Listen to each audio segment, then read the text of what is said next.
You ever get laughed at in a way that cuts deeper than any insult? Not playful, not kind, not even nervous, just sharp, mocking, like your fears are a bad joke. That's what happened when I asked my wife if there was someone else. She didn't hesitate. She didn't cry or defend herself or get offended. She laughed. She threw her head back, this hollow sound filling the room, and said, "You're ridiculous. God, you're paranoid. You've been watching too many movies." I tried to smile, tried to brush it off, but inside, it killed me. Because her laughter wasn't the laugh of an innocent person. It was the laugh of someone who thinks they're untouchable. That laugh was supposed to make me feel crazy.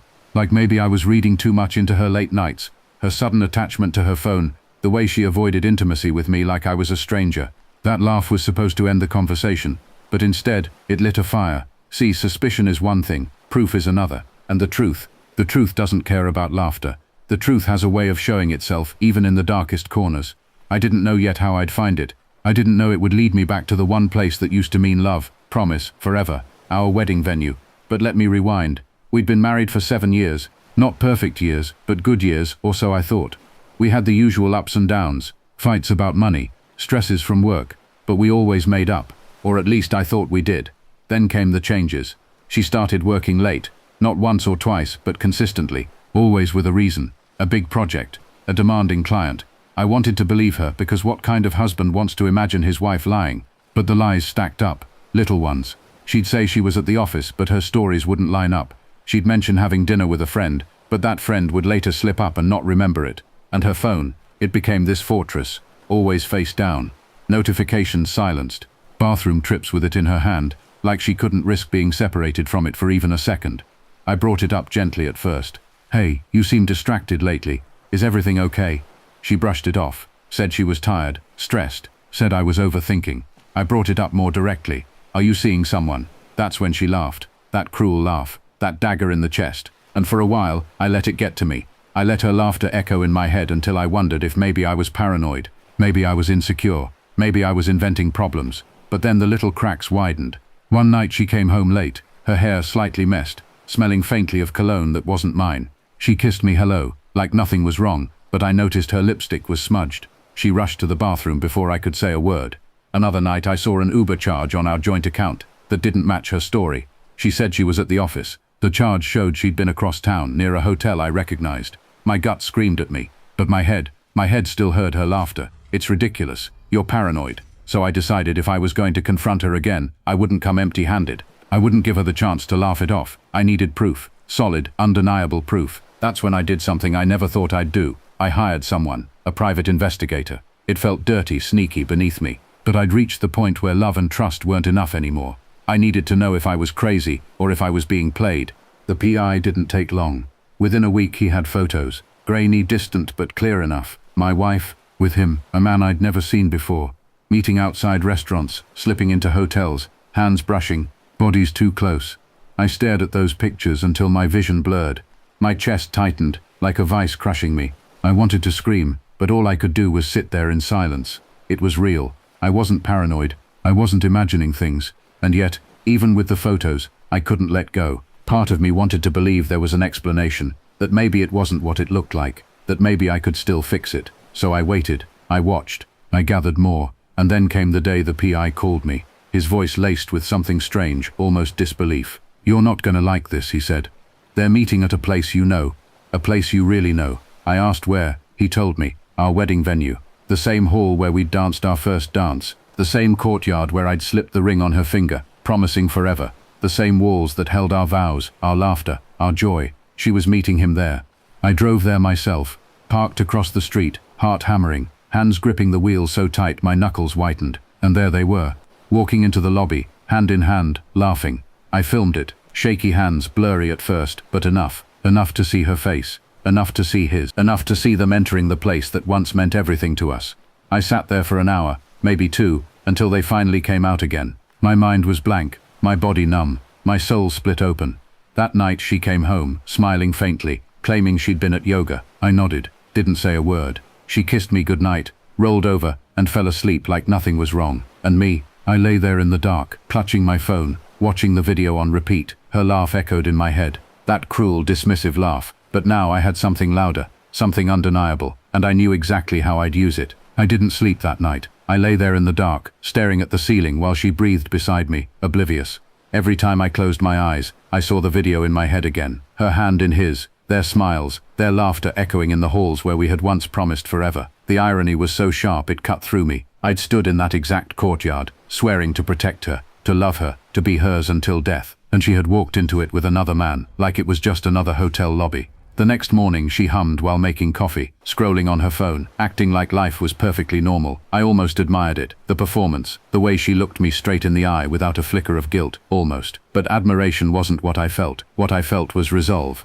I wasn't going to let her laugh at me again, not this time. I thought about confronting her right there in the kitchen, shoving the phone in her face, forcing her to watch what I'd recorded. But then I imagined her response. She'd deny it, say it wasn't what it looked like, say I was twisting things, being paranoid, overanalyzing. She'd weaponize that laugh again, try to drown me in doubt. No, if I was going to do this, I was going to do it in a way she couldn't escape, a way she couldn't talk her way out of, a way she couldn't laugh at. So I waited. Over the next week I acted normal. Maybe even better than normal. I joked with her, cooked dinner, asked about her day, even suggested we go out together. She relaxed, convinced she still had control of the story. I could see it in the way her shoulders loosened, the way she started leaving her phone around again like she wasn't worried. She thought she'd won, but I was just biding my time. The opportunity came 2 Saturdays later. We had a dinner planned with her family, her parents, her sister, a couple of close friends. She loved these dinners, loved showing off the perfect marriage, loved being the center of attention while everyone cooed about how lucky we were to have each other. It was her stage, and I decided that would be the place where the curtain finally dropped. That night, I dressed well, polished shoes, crisp shirt. She came out of the bedroom in a dress I hadn't seen her wear in years. She twirled, smiling at me, and asked, "What do you think?" "You look beautiful," I said, and for the first time in a long time I meant it. Not because I loved her, but because I saw her clearly. I saw the person she really was. And I knew beauty doesn't erase betrayal. We drove together to her parents' house. She chatted the whole way, laughing, telling me about a funny thing that happened at work. I nodded, smiled, played my part, but in the glove compartment my phone buzzed softly. I had the video ready, the evidence queued up like a loaded bullet. Dinner was warm, lively. Her mother poured wine, her father grilled steaks, her sister told stories about her kids. Laughter filled the table. For a while I almost forgot the storm brewing inside me. Almost. Then her father raised a glass. "To family," he said, smiling at us. "To love that lasts." And that was the moment. I stood slowly, pulling my phone from my pocket. "Actually," I said, my voice calm, "there's something I'd like to share, something important." The room went quiet. All eyes turned to me. My wife tilted her head, confused, a nervous smile tugging at her lips. I tapped the screen. The video began to play. There she was, projected in the glow of the phone screen, walking hand in hand with him, laughing, entering the doors of our wedding venue. Gasps rippled around the table. Her sister's fork clattered against her plate. Her mother's eyes widened in shock. Her father's face hardened, jaw tightening. And my wife, she froze. Her face went pale, then flushed, then pale again. She reached across the table, trying to grab my phone, but I pulled it back. "What is this?" her father demanded, his voice sharp. "It's exactly what it looks like," I said evenly. She told me I was paranoid. She laughed at me when I asked. But here's the truth. This is what she's been doing behind my back. And she chose to do it at the place where we were married. Her mother covered her mouth with her hand. Her sister whispered, "Oh my God." My wife tried to speak, words tumbling out like broken glass. It's not what you think. It's complicated." But her father slammed his fist on the table. "Complicated? You're walking into the place where you vowed yourself to him with another man, and you call that complicated?" She broke then, tears streaming, voice cracking. She turned to me. Please don't do this here. Not in front of them." I looked at her, my face calm, my voice steady. "You laughed when I asked you the truth. You made me feel crazy. You mocked me. But now everyone can see what I see, and you can't laugh this off." The silence that followed was deafening. Her friends looked down at their plates, avoiding eye contact. Her mother was crying quietly. Her sister shook her head in disbelief. And her father couldn't even look at her. I stood, slipped my phone back into my pocket, and said, "I'm done." Then I walked out. I didn't slam the door. I didn't yell. I didn't give her the drama she might have expected. I left her sitting there in the wreckage of her own choices, surrounded by the people whose respect she'd just shattered.